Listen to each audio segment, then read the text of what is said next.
नमस्कार दोस्तों, आपका स्वागत है आपके अपने चैनल जियो पॉलिटिकल ब्रॉडकास्ट में। दोस्तों, कहते हैं कि अपॉर्चुनिटी हमेशा एडवर्सिटी में मिलती है।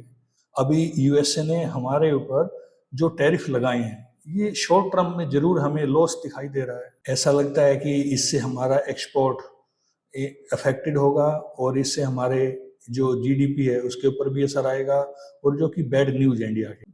ये सच है कि शॉर्ट टर्म में हमें ये लॉस जरूर देखने को मिलेंगे, लेकिन दोस्तों in long term definitely India के बेनिफिट के लिए ही है। ये जो भी टैरिफ इंडिया के ऊपर लगे हैं, ये लॉन्ग टर्म में इंडिया को बेनिफिट ही देंगे। अब क्या क्या बेनिफिट हो सकते हैं, जैसे सबसे पहले मैं आपको बताना चाहूँगा, सबसे पहला बेनिफिट तो ये है, अब इंडिया अपने एक्सपोर्ट को बढ़ाने के लिए डाइवर्सिफिकेशन पे काम करेगा। यानी कि एक कंट्री एक कॉन्टिनेंट के ऊपर डिपेंड नहीं रहेगा, अपने लिए अलग अलग मार्केट देखेगा। दूसरा बेनिफिट क्या है? दूसरा बेनिफिट ये है कि डिफेंस मैन्युफैक्चरिंग में हम और ज्यादा फोकस करेंगे। ऑपरेशन सिंदूर के बाद इंडियन मेड डिफेंस वेपन्स हैं, उनकी डिमांड बढ़ी है। वो धीरे धीरे हम जैसे ही फोकस इस पर ज्यादा करेंगे, इसकी डिमांड और ज्यादा बढ़ेगी। इसके अलावा और क्या बेनिफिट हमें मिल सकता है?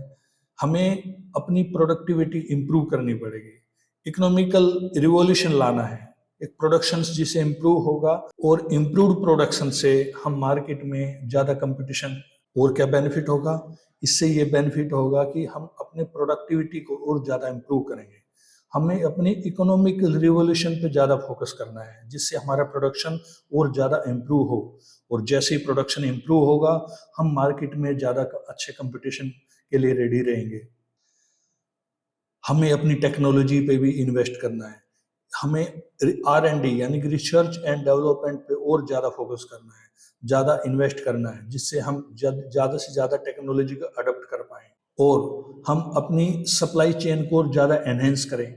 हमें फोकस देना है अपने पोर्ट्स पे, अपनी सप्लाई चेन पे, जिससे लॉन्ग टर्म में डेफिनेटली हमें बेनिफिट होगा। इसके अलावा हमें अपना फाइनेंशियल सिस्टम भी इम्प्रूव करना है।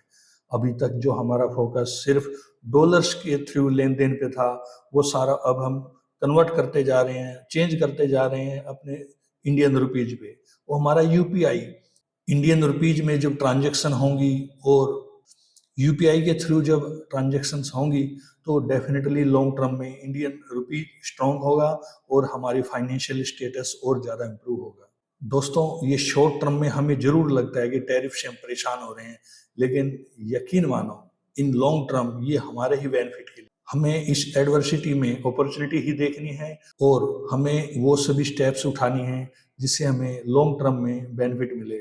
आज के दिन हमें शॉर्ट टर्म में जरूर लगता है कुछ लॉस है, लेकिन लॉन्ग टर्म में हमारा इंफ्रास्ट्रक्चर इतना स्ट्रांग होगा, और हमें किसी कंट्री या कॉन्टिनेंटल के ऊपर डिपेंड होने की भी जरूरत नहीं पड़ेगी। Wish you all the best for new economical zone led by India.